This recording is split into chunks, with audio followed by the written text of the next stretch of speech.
భూపతి గారు, నా భార్య డీటెయిల్స్ వద్దు. నాన్నగారికి ఆ కవర్ ఇవ్వద్దు. భర్తని అన్న గౌరవం కూడా లేకుండా నన్ను కూడా అవమానిస్తున్నావు అన్నమాట.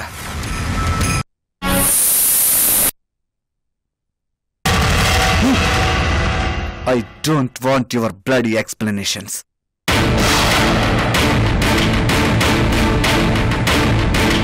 క్లియర్గా తెలిసిపోతుంది, డబ్బు మొత్తం పెరిగింది. యార్గెంట్గా తయారయ్యావు. సందీప్, అపార్థం చేసుకుంటున్నావు. చెప్పేది విను. తప్పంతా నాది. నిన్ను నమ్మాను. మా అమ్మతో ఆస్తి నీ పేరు మీద రాయించాను. It's a big mistake. Sandeep, ఎందుకంత దూరం ఆలోచిస్తున్నావు? ఆలోచించాల్సి వస్తుంది, తప్పడం లేదు. ఇప్పటికీ పట్టించుకోకపోతే మొదటికే మోసం వచ్చేలా ఉంది. సందీప్, ఏం మాట్లాడుతున్నావో అర్థమవుతుందా? అర్థమవుతుంది మహారాణి గారు.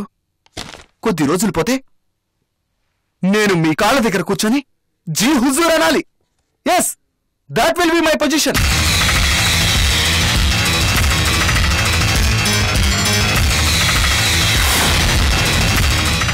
మీ అమ్మ నిన్ను బాగా పొల్యూట్ చేసింది, లేని పనులు చెబుతుంది, మన మధ్య గొడవ పెడుతుంది. Shut up. మా అమ్మ పేరెత్తకు, నాతో మాట్లాడు.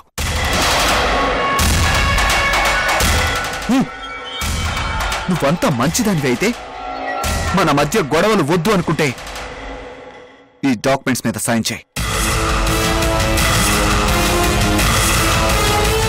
నీ మీద నమ్మకం పోయింది, నీలో స్వార్థం పెరిగింది అని అనుమానం వచ్చింది కాబట్టే నాన్నగారి పేరు మీద ట్రాన్స్ఫర్ చేసున్న ఆస్తి డాక్యుమెంట్స్ ఇవి. సైన్ చేయి.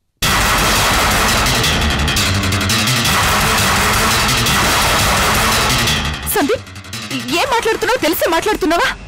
నన్ను అనుమానిస్తున్నావా? ఎస్,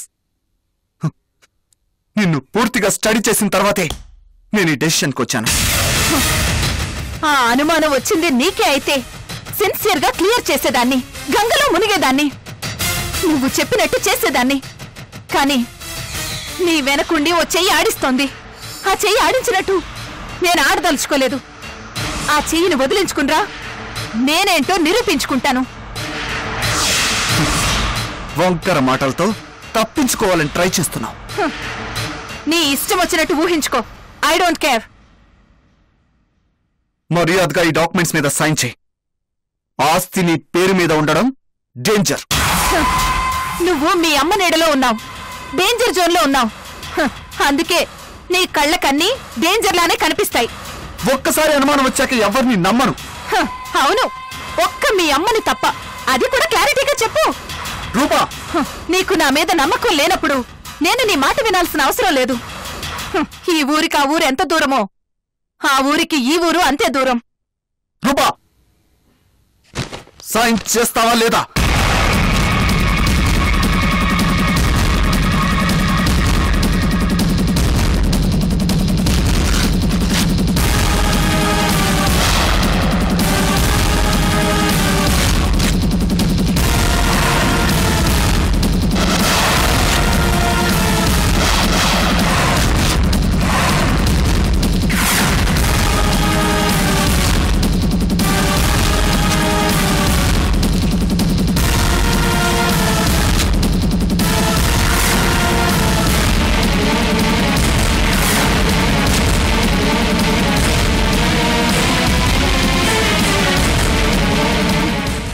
అరవకు, గొంతు చించుకోకు. డాక్యుమెంట్స్ చించేసింది అని వెళ్ళి మీ అమ్మకి చెప్పుకో. అభిమానంగా అడిగితే ప్రాణమిస్తాను, అనుమానంగా చూస్తే దగ్గరికి కూడా రానివ్వను.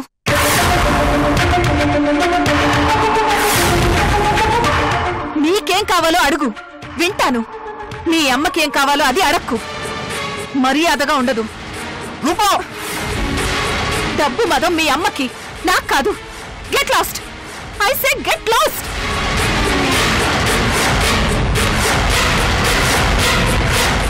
వెళ్ళు.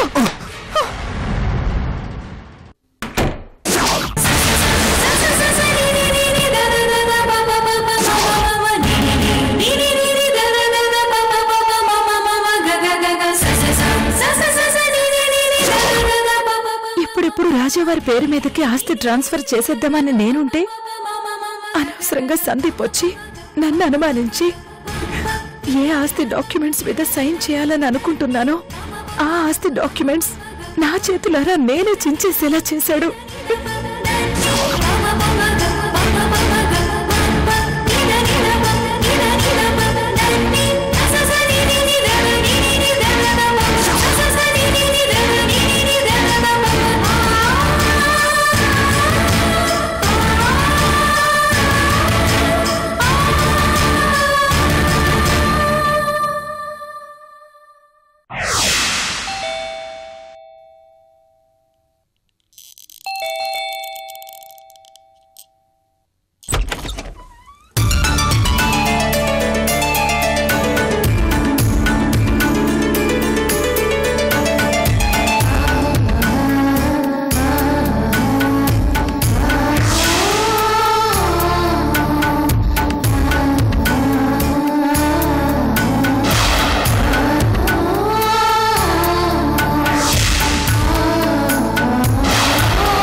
ఏంటంటీ అలా చూస్తున్నారు?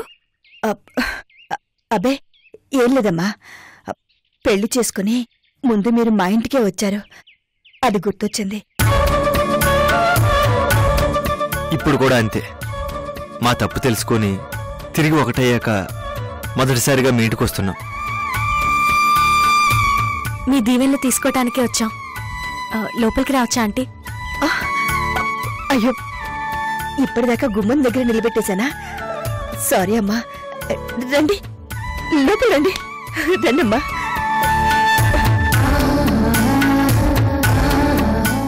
ఆంటీ, ఏంటి ఇల్లంతా నిశ్శబ్దంగా ఉంది? మా జీవితాలే నిశ్శబ్దంగా ఉన్నాయమ్మా. మోయలేనంత బరువుగా ఉన్నాయి, చూడలేనంత చీకట్లో ఉన్నాయి. ఆంటీ, కదిలిస్తే కన్నీళ్లు, ఓదార్పుకు అందుని కళ్ళు. గుండెల్లో ఎంతో బాధపరుస్తున్నట్టున్నారు. నా బాధ ఓ లెక్కలందు కాదమ్మా.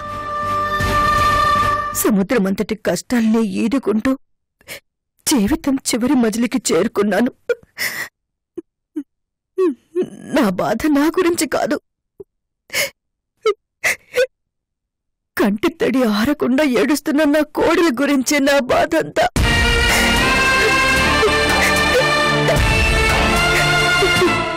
దాన్ని ఓదార్చే ఓపిక లేక వదిలేసి ఊరుకున్నాను. అడిగే ప్రశ్నలకి సమాధానాలు చెప్పలేక పెంచక తిరుగుతున్నాను.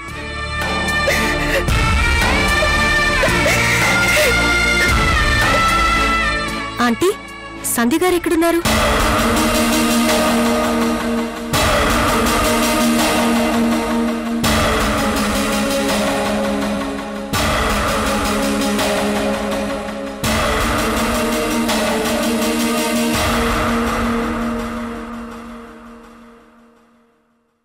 అరే, ఏం కావాలి నీకు? ఆడుకోనన్నా. చూడు, ఈ బొమ్మలన్నీ నీకోసమే. చూడు చూడు చూడు చూడు, ఇది బాగుందా? చూడు ఎంత బాగా తిరుగుతుందో. బాగుంది కదా? నచ్చలేదా? పోనీ చూద్దామా?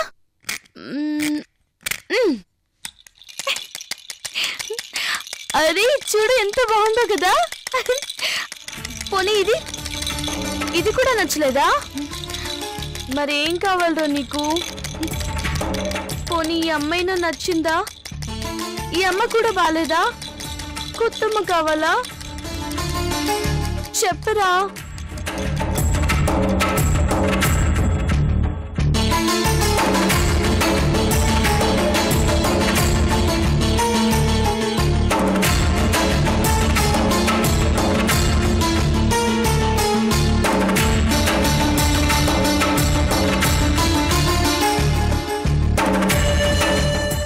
చూడు చూడు, ఇది బాగుందా?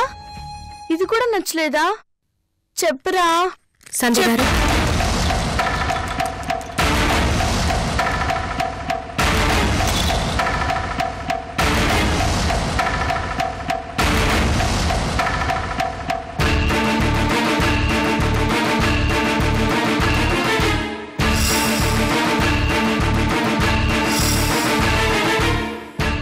సంధ్య గారు, కష్టాలు వస్తూ ఉంటాయి, పోతూ ఉంటాయి. ధైర్యంగా తట్టుకోవాలి.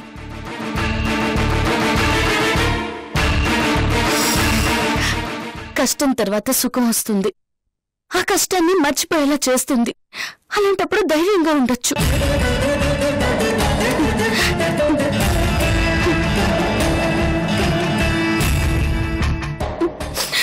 కానీ నా విషయంలో అలా కాదు. కష్టం తర్వాత కష్టం, కష్టంతో పాటు మరో కష్టం, కష్టం మీద కష్టం, ఒక కష్టాన్ని మరిపిస్తూ మరో కష్టం. సుఖం జాడే కనిపించట్లేదు. సుఖం కోసం ఎదురు చూసి సుఖం అంటే ఏమిటో మర్చిపోయే స్టేజ్కి చేరుకున్నాను. ఎలా ధైర్యంగా ఉండమంటావు? ఏం చూసుకుని ధైర్యంగా ఉండమంటావు?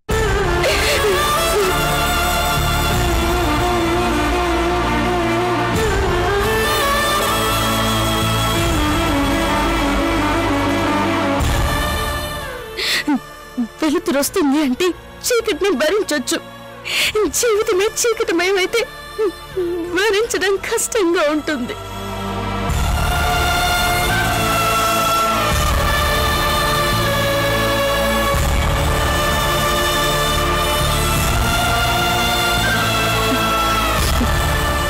ఈ కన్నీళ్ళకు ఒక టైము పాడు లేదు. ఎవరైనా పలకరించడం పాపం తన్నుకొచ్చేస్తాయి.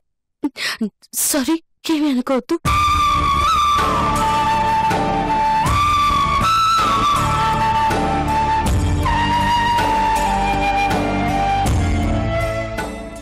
అవును, మీరిద్దరూ మళ్ళీ ఒకటేరంట కదా? తెలిసింది. చాలా హ్యాపీగా ఫీల్ అయ్యాను. ఇన్ఫాక్ట్ కలుసుకొని కంగ్రాట్స్ చెప్దాం అనుకున్నాను. కానీ నా లోకం దాటి బయటికి రాలేకపోయాను.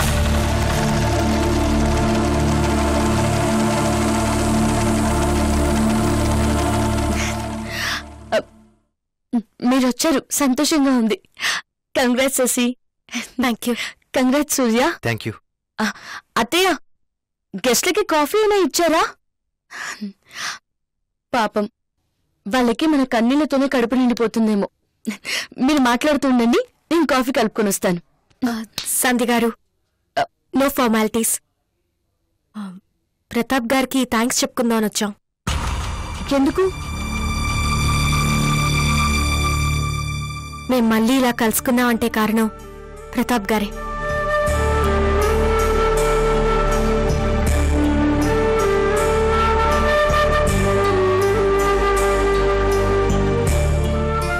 చాలాసార్లు మాకు నచ్చ చెప్పారు. మాట వినకుండా మొండికేసినా వదిలిపెట్టలేదు. ఓపిగ్గా మా వెంట పడ్డారు. జీవితం విలువ తెలిసేలా చేశారు.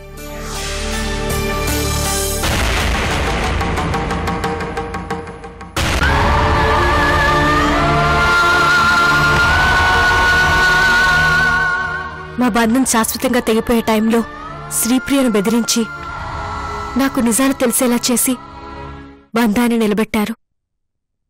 ప్రతాప్ గారు అంత మంచి మనిషి మరొకరుండరేమో. అలాంటి మంచి మనిషికి నాలాంటి దురదృష్టవంతురాల్ని భార్యగా ఇచ్చి ఆ దేవుడు అన్యాయం చేశాడు.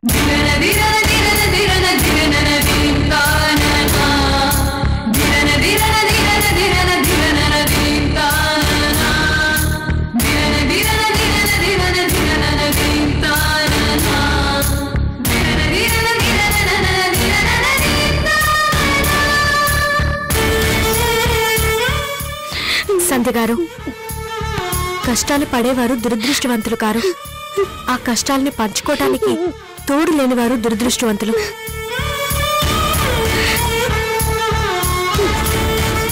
దేవుడు లాంటి భర్త, కూతుర్లా చూసుకునే అత్తగారు. మీరు దురదృష్టవంతులు కారు సంధ్య గారు. మీకు తెలీదు, నేను ఇంటి పట్టిన శనిని, ఈ ఇంట్లో సంతోషాన్ని మింగేసిన రాక్షసుని. సంధ్య,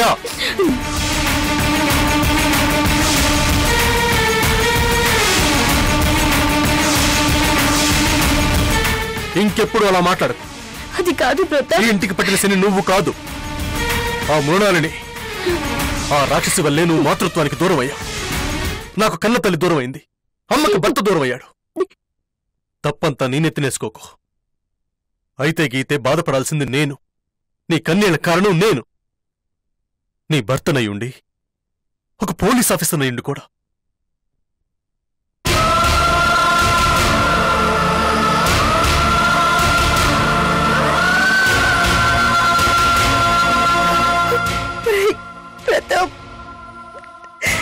ఇంకెప్పుడు తనకు తాను తిట్టుకోవద్దని నీ కోడలికి చెప్పమ్మా.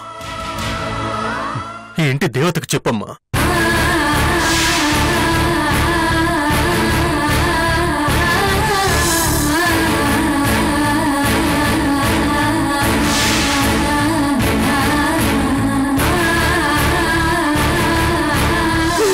ప్రతాప్,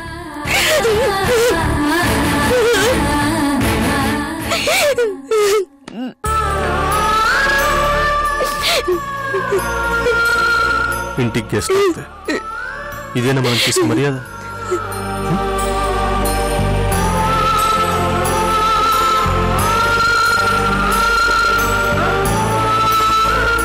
ప్రతాప్ గారు,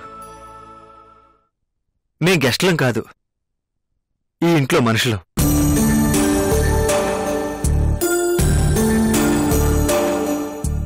మాకు కావాల్సిన మర్యాదలు కాదు, మీ అభిమానం.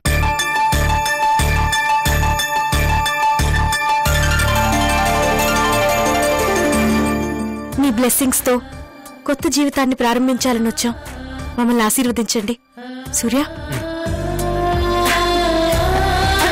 వద్దమ్మా, నువ్వు అసలే వట్టి మనిషివి కాదు. తొందరలోనే 12 బిడ్డను కను. ఆగండి ఆగండి, మా బ్లెస్సింగ్స్ ఎప్పుడు మీకుంటాయి. సస్రేఖ, ఇది నీళ్ళే అనుకో, పిలవకర్లేదు. నువ్వెప్పుడైనా రావచ్చు. అర్థమైందా? అర్థమైంది. పనిలో పని నాదో చిన్న ఇన్విటేషన్.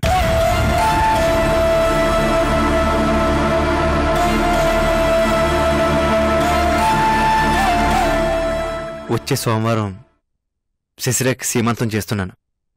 మీ అందరూ తప్పకుండా రావాలి.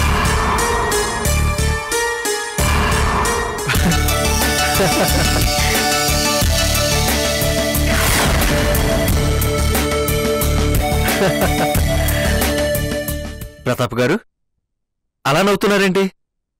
నేనేమన్నా తప్పుగా పిలిచానా?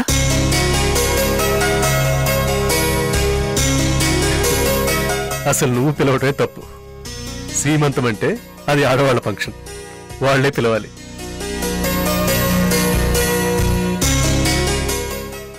సూర్య, నాకు చెప్పకుండా ఈ సీమంతో గొడవేంటి? శశి, నేనిప్పుడు నీ భర్తను కాదు, నీ అమ్మ పొజిషన్లో ఉన్నాను.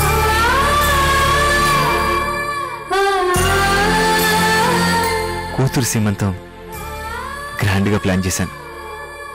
నువ్వు అలా చూస్తూ ఉండు.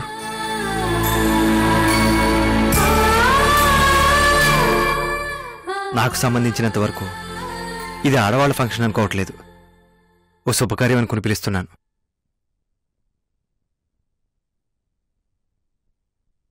బొట్టు పెట్టి పిలవటం పద్ధతి, అవునా?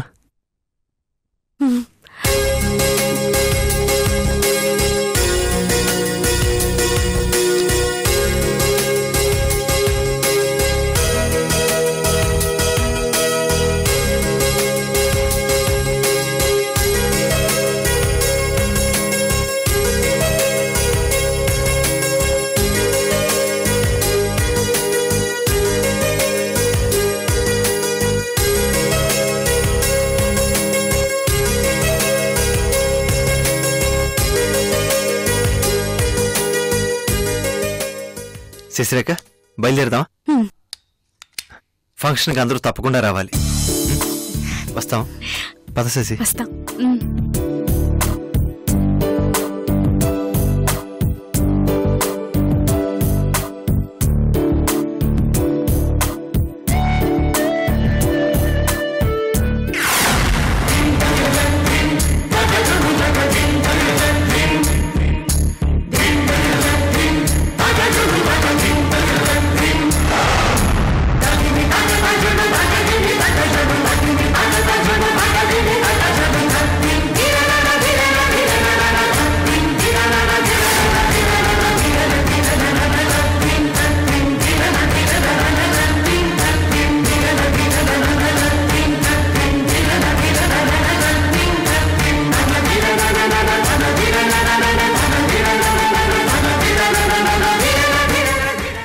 సమయంలోనే మీ రాజావారికి నీ తోడు చాలా అవసరం. ఆయనకు ప్రాణగండం. క్షమించండి స్వామీజీ, రాజావారికి ప్రాణగండమని చెప్పారు. జాగ్రత్తగా దగ్గరుండి చూసుకోమని హెచ్చరించారు. ఆయనకున్న ప్రాణగండం కన్నా నేనిక్కడ ఉండడమే పెద్ద గండమేమో అనిపిస్తోంది.